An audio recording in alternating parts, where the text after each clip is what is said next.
নমস্কার বন্ধুরা, আজকে একটি নতুন ভিডিওতে তোমাদের সকলকে স্বাগত।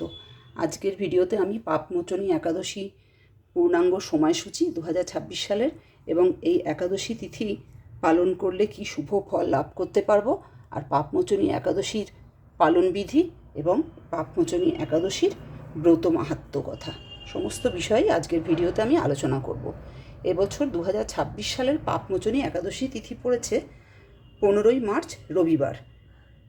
একাদশী তিথি শুরু হচ্ছে 14ই মার্চ শনিবার সকাল 8:10 আর একাদশী তিথি সমাপ্ত হচ্ছে 15ই মার্চ রবিবার সকাল 9:16। উদয় তিথি অনুসারে এবছর 2026 সালের পাপমোচনী একাদশী তিথি পড়েছে 15ই মার্চ রবিবার। এই একাদশী তিথি বিশেষ গুরুত্ব আছে। পাপমোচনী কথাটি থেকেই বোঝা যাচ্ছে যে কোনো জ্ঞানত বা অজ্ঞানত আমরা যে কোনো পাপ করলেই মনে করা হয় যে এই একাদশী পাপমোচনী একাদশী তিথি নিষ্ঠা সহকারে পালন করলে, ভগবান শ্রী বিষ্ণু নারায়ণের পুজো করলে অবশ্যই আমরা নারায়ণের কৃপায় সমস্ত পাপ থেকে আমরা উদ্ধার পাব এই একাদশী তিথি পালন করলে। এই একাদশী তিথি পালনের বিধি কী?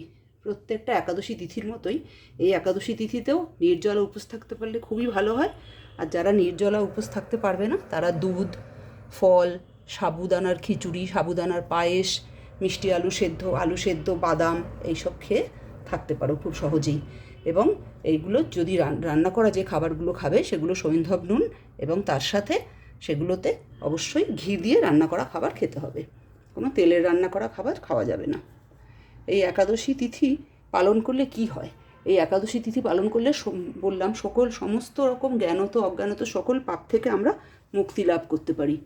আর এই একাদশী তিথি সকালবেলায় স্নান করে উঠে ঠাকুরের জায়গা ভালো করে পরিষ্কার করে শুদ্ধ বস্ত্রে নিত্য পুজো সেরে নিয়ে শ্রী বিষ্ণু নারায়ণের পুজো করবে। নারায়ণের পায়ে তুলসী পাতা অর্পণ করে এবং তার সাথে তুলসী গাছের পুজোর বিশেষ মাহাত্ম্য আছে এই একাদশী তিথির দিন। তুলসী গাছের প্রদক্ষিণ করা, তুলসী গাছে দীপদান করা, তুলসী গাছে জলদান করা, এইভাবে এই একাদশী তিথিটি পালন করবে। আর এই একাদশী তিথিতে দানের বিশেষ গুরুত্ব আছে। মনে করা হয় যে একাদশী তিথির দিন দানকে চিরস্থায়ী ফল প্রদান করে। কোনো ব্রাহ্মণকে বা কোনো গরিব দুঃখীকে তোমরা দান করতে পারো। আর এই পাপমোচনী একাদশীর পালনের সময় পড়েছে 16ই মার্চ সোমবার সকাল 6:30 থেকে 8:54 মধ্যে পালনের সময় পড়েছে। 16ই মার্চ, তাহলে আমরা একাদশী তিথি পালন করব 15ই মার্চ রবিবার। আর এই পাপমোচনী একাদশীর দিন যে কোনো একাদশীর মতন এই একাদশীর দিনও তোমরা ধর্মগ্রন্থ পাঠ করবে, গীতা পাঠ বা যে কোনো ধর্মগ্রন্থ পাঠ করবে, না পারলে শ্রবণ করবে। আর বেশি বেশি করে হরির নাম জপ করবে, হরে কৃষ্ণ মহামন্ত্র জপ করবে এবং ওম নমো ভগবতে বাসুদেবায় এই মন্ত্রটি 108 বার জপ করতে পারলে খুবই ভালো হয়। এই মন্ত্রটি জপ করতে পারলে এই দিন বেশি বেশি করে নাম গান কীর্তন এইসব করতে পারলে ভগবান শ্রীবিষ্ণু নারায়ণের কৃপায় আমরা অত্যন্ত শুভ ফল লাভ করতে পারি এবং আমাদের সংসারে সুখ শান্তি সমৃদ্ধি বৃদ্ধি পায় এবং আমরা সকলেরই সংসারে শ্রীবৃদ্ধি ঘটে এই একাদশী তিথি পালন করলে। এই একাদশী তিথির ব্রত মাহাত্ম্য, এই একাদশী তিথির ব্রত মাহাত্ম্য আজকে আমি খুব ছোট্ট করে ব্রত মাহাত্ম্যটি পাঠ করে শোনাচ্ছি তোমাদের। পুরাণে বর্ণিত কাহিনী অনুসারে চবন ঋষির পুত্র মেধবী ঋষি কঠিন তপস্যায় লিপ্ত ছিলেন। আর তার তপস্যার ফলে স্বর্গ বিপর্যস্ত হয়ে পড়েছিল এবং তখন ভগবান ইন্দ্র তার ধ্যান ভঙ্গ করার জন্য তখন এক অপ্সরা মঞ্জু ঘোষাকে পাঠিয়েছিল তাকে প্রলোভনের প্রভাবে যাতে ধ্যান ভঙ্গ করতে পারে।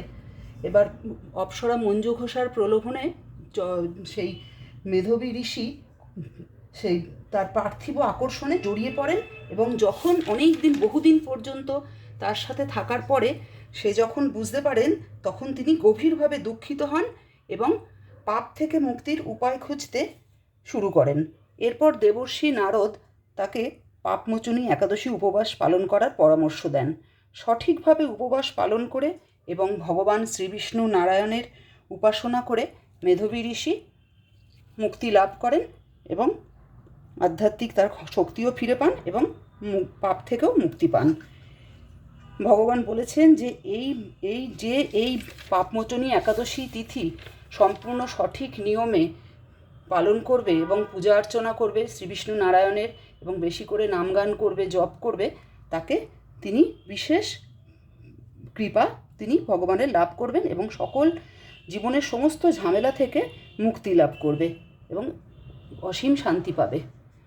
বন্ধুরা, তোমরা সকলেই পাপমোচনী একাদশী তিথিটি অত্যন্ত নিষ্ঠা সহকারে খুব ভালোভাবে তোমরা এই পাপমোচনী একাদশী তিথিটি পালন করো। আগামী 15ই মার্চ রবিবার। আমার ভিডিওটি ভালো লাগলে আমার নতুন দর্শক বন্ধুরা আমার চ্যানেলটিকে সাবস্ক্রাইব করে আমার সঙ্গে থেকো। আর গোপালের পুজো করো সেদিন। গোপাল যাদের বাড়িতে আছে তারা গোপালের সেবা অবশ্যই করবে আর তুলসী গাছের পুজো করবে। নমস্কার বন্ধুরা।